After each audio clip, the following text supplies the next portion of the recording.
Hello friends, welcome to my channel. दोस्तों, is India is going to be next super power? जी हाँ, ऐसा possible है because हमने अपना पहला thorium based nuclear power plant successfully बना लिया है। और हमारी जो स्टेज 2 के अंदर फास्ट ब्रीडर रिएक्टर टेक्नोलॉजी है वो काम कर रही है, सक्सेसफुली काम कर रही है। इसके बारे में हम बात करेंगे आगे। लेकिन ऐसा ये कोई एक एनर्जी पॉलिसी नहीं है दोस्तों, ये हमारी जनरेशनल कमिटमेंट रही है टुवर्ड्स आवर सोवेरेनिटी, सस्टेनेबिलिटी। और हमारी जो साइंटिफिक रिसर्च है वो इंस्पायर है हमारे होमी जागिर बाबा से, जिन्होंने 1950 में ये सपना देखा था कि हम इंडिया को ऊर्जा के मामले में इंडिपेंडेंट करेंगे। बिकॉज हमारे पास दोस्तों फ्यूल नहीं था, हमारे पास न्यूक्लियर फ्यूल जो यूरेनियम होता है उसकी मात्रा लगभग 1 या 2% ही होगी।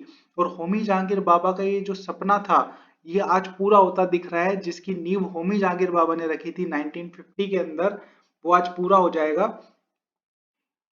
होमी जहांगीर बाबा बोल रहे थे उसी टाइम कि हमारे पास यूरेनियम का 1 से 2% भंडार ही है और हम इससे ज्यादा मात्रा पे न्यूक्लियर एनर्जी जनरेट नहीं करेंगे। इसलिए उन्होंने 3 स्टेज प्रपोज करी, जिसके अंदर हम फर्स्ट स्टेज के अंदर ये 1 से 2% का जो ग्लोबल यूरेनियम रिजर्व जो रखते हैं उसका यूज कर सकते हैं। और जो 2 स्टेज है जिसके अंदर हम थोरियम का यूज करेंगे। दोस्तों, आपको जानकर बड़ी खुशी होगी कि इंडिया विश्व की पहली कंट्री है जिसके पास में थोरियम का बहुत बड़ा भंडार है। लगभग 25% पूरे विश्व का थोरियम खाली इंडिया के पास है। ये बनता है लगभग 8.5 लाख टन। और अगर हम इसकी बात करें कि ये केरला, तमिलनाडु, उड़ीसा और आंध्र प्रदेश की जो समुद्री रेत है वहां के आसपास में ये पाया जाता है। और other countries like Brazil, United states और 1 2 कंट्री अगर मैं और बताऊं आपको तो ऑस्ट्रेलिया, इजिप्ट, इनके पास में लगभग 5 साढ़े 5 टन यूरेनियम होगा। और इंडिया के पास खाली खाली इंडिया के पास 8.5 लाख टन यूरेनियम होगा, जो हमारी ऊर्जा आवश्यकताओं को आने वाले टाइम में पूरा करेगा। दोस्तों, एआई की जितनी भी कंपनीज है, डेटा सेंटर्स हैं, इजीली हम उनकी ऊर्जा आवश्यकताओं को पूर्ति कर सकेंगे। बिकॉज आपको ये पता होगा कि एआई और डेटा सेंटर कितनी ऊर्जा की खपत मांगते हैं। और अगर यूएस ने आने वाले टाइम में और जो वेस्टर्न कंट्रीज है आने वाले टाइम में हमारी नाभिकीय जो न्यूक्लियर जो फ्यूल है हमें नहीं दिया तो हम एनर्जी इंडिपेंडेंट रह सकते हैं। हम थोरियम बेस्ड पावर प्लांट के थ्रू हमारे 350 सालों तक लगभग ऊर्जा को जनरेट कर सकते हैं। अनलिमिटेड अमाउंट ऑफ ऊर्जा हमारी जो जनरेट कर सकते हैं थोरियम से यूज करके। आगे हम बात करेंगे दोस्तों कौन कौन से साइंटिस्ट हैं जो इस प्रोग्राम का हिस्सा रहे हैं। जैसा कि आपको पता होगा, जैसे कि हम बात कर चुके हैं कि इसके जो आर्किटेक्ट रहे हैं इस पूरे प्रोग्राम के, वो हमारे होमी जाकिर बाबा रहे हैं। और विक्रम साराभाई, जिनके बारे में अपन सब जानते ही हैं कि ये पीसफुल न्यूक्लियर प्रोग्राम के पक्षधर रहे हैं और ये चेयरमैन भी रहे हैं इसरो के। और ये इंटीग्रेटेड इसको करना चाहते थे, न्यूक्लियर पावर, न्यूक्लियर जो साइंस है उसको इंटीग्रेटेड करना चाहते थे स्पेस से। इसमें इनकी काफी बड़ी भूमिका रही है। तीसरे साइंटिस्ट हमारे आते हैं राजा रमन्ना। दोस्तों, राजा रमन्ना पोखरण 1 के टाइम पे भी उन्होंने एक महत्वपूर्ण भूमिका निभाई है। और यहाँ पे भी उन्होंने स्टेज 2 की जो ब्रीडर रिसर्च थी, जो कि मेन रिसर्च मानी जा रही है प्लूटोनियम को बनाने की, उसमें एक महत्वपूर्ण भूमिका हमारे राजा रमन्ना जी जो है साइंटिस्ट हैं, उन्होंने ये निभाई है। और ये एक क्रिटिकल रोल जो है उन्होंने प्ले कर रखा है न्यूक्लियर टेस्ट के टाइम पे भी। और चौथे जो हमारे साइंटिस्ट हैं वो है अनिल काकोदर। दोस्तों, इन्होंने हमारा जो एडवांस थोरियम रिएक्टर प्रोग्राम है, इन्होंने उसमें उसके चेयरमैन हैं। और इन्होंने जो हैवी वाटर रिएक्टर जो है वो उसको यूज किया है स्टेज 3 के अंदर, जिसके बारे में हम बात करेंगे आने वाले टाइम में कि सोडियम फ्यूल यूज किया है उन्होंने, सोडियम को एज ए कूलेंट की तरह यूज किया है। दोस्तों, स्टेज 1 ये है क्या? दोस्तों, स्टेज 1 के अंदर इंडिया ने क्या यूज किया है? Heavy water reactor. Heavy water reactor के अंदर उन्होंने जो 0.1 से 0.7% यूरेनियम है, वो हमारा 25 फिजाइल जो यूरेनियम है जो कि डायरेक्ट एनर्जी बनाने के लिए काम में आ सकता है। और दूसरा जो आइसोटोप है वो फर्टाइल आइसोटोप यूज किया है, यूरेनियम 238। जो दोनों आइसोटोप है हम उनको साथ में भी रख सकते हैं, क्योंकि इनका जो मेन कंटेंट तो यूरेनियम ही है, और हमने फास्ट जो है हाई वाटर रिएक्टर का यूज किया है। तो अपन ने क्या किया कि हम एनरिचमेंट नहीं कर रहे यूरेनियम को, एज ए हम क्लीन एनर्जी जनरेशन के लिए यूज कर रहे हैं, तो हमें ज्यादा एनरिच्ड यूरेनियम की आवश्यकता नहीं पड़ेगी। फर्स्ट स्टेज में हमने यूरेनियम से जो है वो 2 से 3 न्यूट्रॉन्स को निकाल के और 3 से 6 जैसे यूरेनियम को तोड़ के न्यूट्रॉन्स को निकाल के एनर्जी को जनरेट किया, और जो हमारी ऊर्जा आवश्यकताओं जो फर्स्ट स्टेज में उसकी पूर्ति करी। और सेकंड स्टेज में मैं बताऊंगा कि यूरेनियम 238 करता क्या है। यूरेनियम यहाँ पे जो यूरेनियम का दूसरा आइसोटॉप फर्स्ट स्टेज में डाला है इन्होंने, फर्टाइल यूरेनियम, ये क्या करेगा कि बिकॉज हमारे साइंटिस्ट ने आइडिया लगा लिया था कि अगर हम जो पुराने जितनी भी टेक्नोलॉजीज थी उनमें सब कंट्रीज यही यूज कर रही थी कि हमें अगर न्यूट्रॉन्स को कंट्रोल करना है, बिकॉज अगर न्यूट्रॉन्स कंट्रोल ना हुए तो वो एक चेन रिएक्शन के थ्रू ब्लास्ट भी कर सकते हैं, तो उसको कंट्रोल करने के लिए कंट्रोल रोड्स लगाई जाती हैं, जो कि बेरियम और दोस्तों वो बेरियम और क्रिप्टॉन की होती हैं, सॉरी बेरियम और कैडमियम की होती हैं। और अगर इन रोड्स को लगा के वो न्यूट्रॉन्स को एब्जॉर्ब करके चेन रिएक्शन को कंट्रोल करते थे, जिसके बारे में हमने पिछले सेशन में बात भी करी है। लेकिन यहाँ पे हमारे साइंटिस्टों ने ये दिमाग लगाया कि हमारे न्यूट्रॉन्स तो वेस्ट जा रहे हैं, तो हम इन न्यूट्रॉन्स को काम में ले सकते हैं। तो यहाँ पर हमने यूरेनियम 238 डाला आइसोटोप इसके साथ में, जिसने न्यूट्रॉन को एब्जॉर्ब किया फर्स्ट स्टेज में और बना दिया हमारा प्लूटोनियम, जो कि हम आगे मैं बताऊंगा आपको कि सेकेंड स्टेज में एज ए फ्यूल की तरह काम करेगा। और फर्स्ट स्टेज में हम, आप जैसा कि मैंने आपको बताया कि हैवी वाटर को काम में ले रहे हैं, जो कि यहाँ पे जो चेन रिएक्शन है उसको धीमा करने के काम में आता है।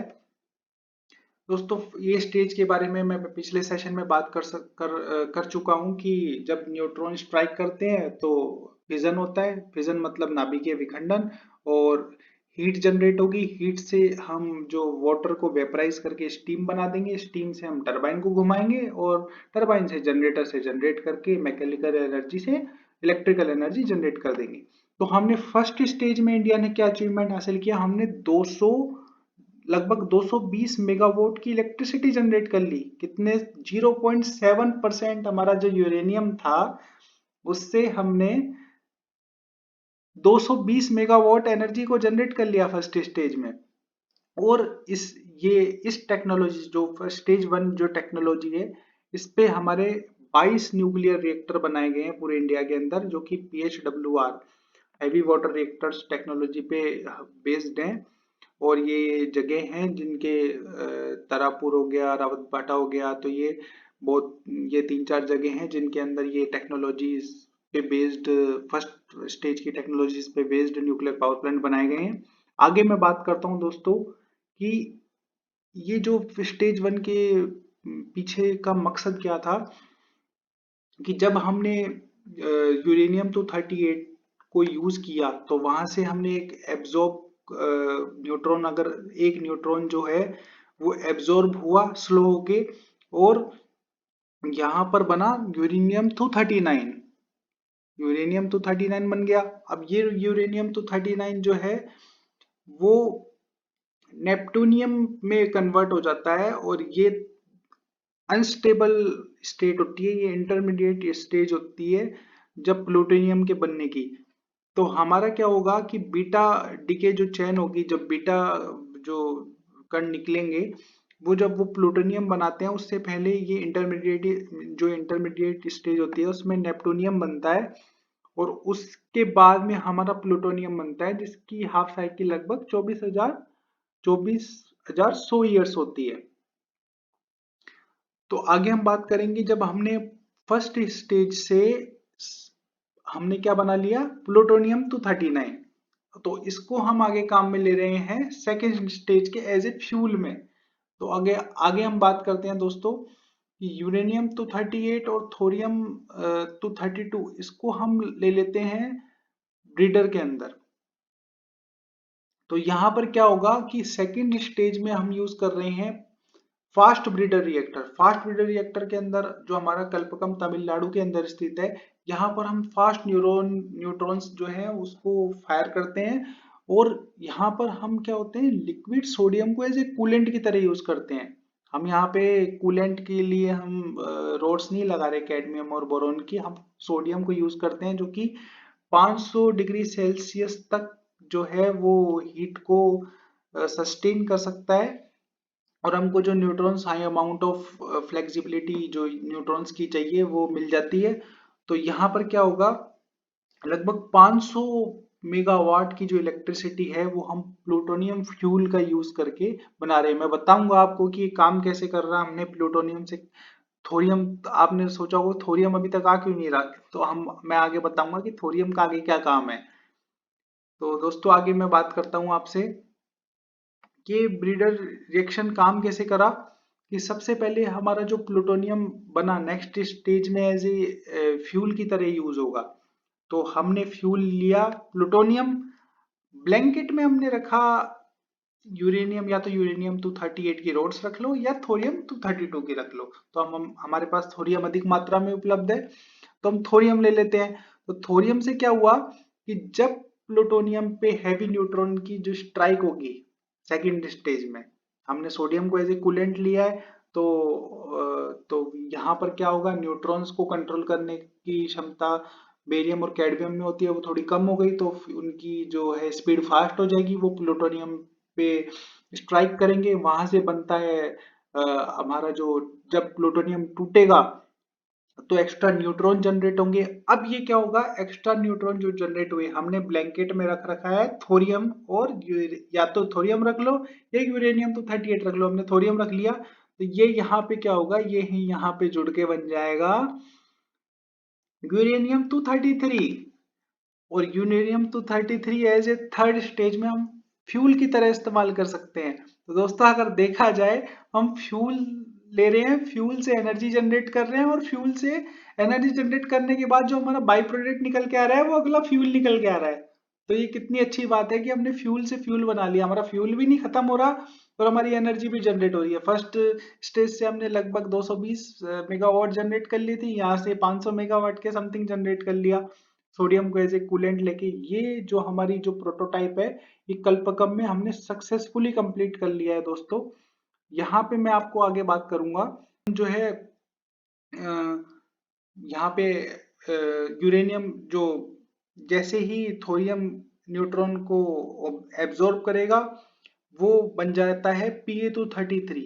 ये एक इंटरमीडिएट स्टेट है, जैसे कि मैं बता रहा था आपको पहले भी, एक इंटरमीडिएट स्टेज आती है जो कि हाफ साइकिल उसकी अनस्टेबल होती है, और ये यहाँ पे जैसे ही बीटा का स्ट्राइक करते हैं यूरेनियम 233 पे, वो वहां से एनर्जी जनरेट कर देता है, नेक्स्ट साइकिल में एज ए फ्यूल की तरह यूज हो जाता है।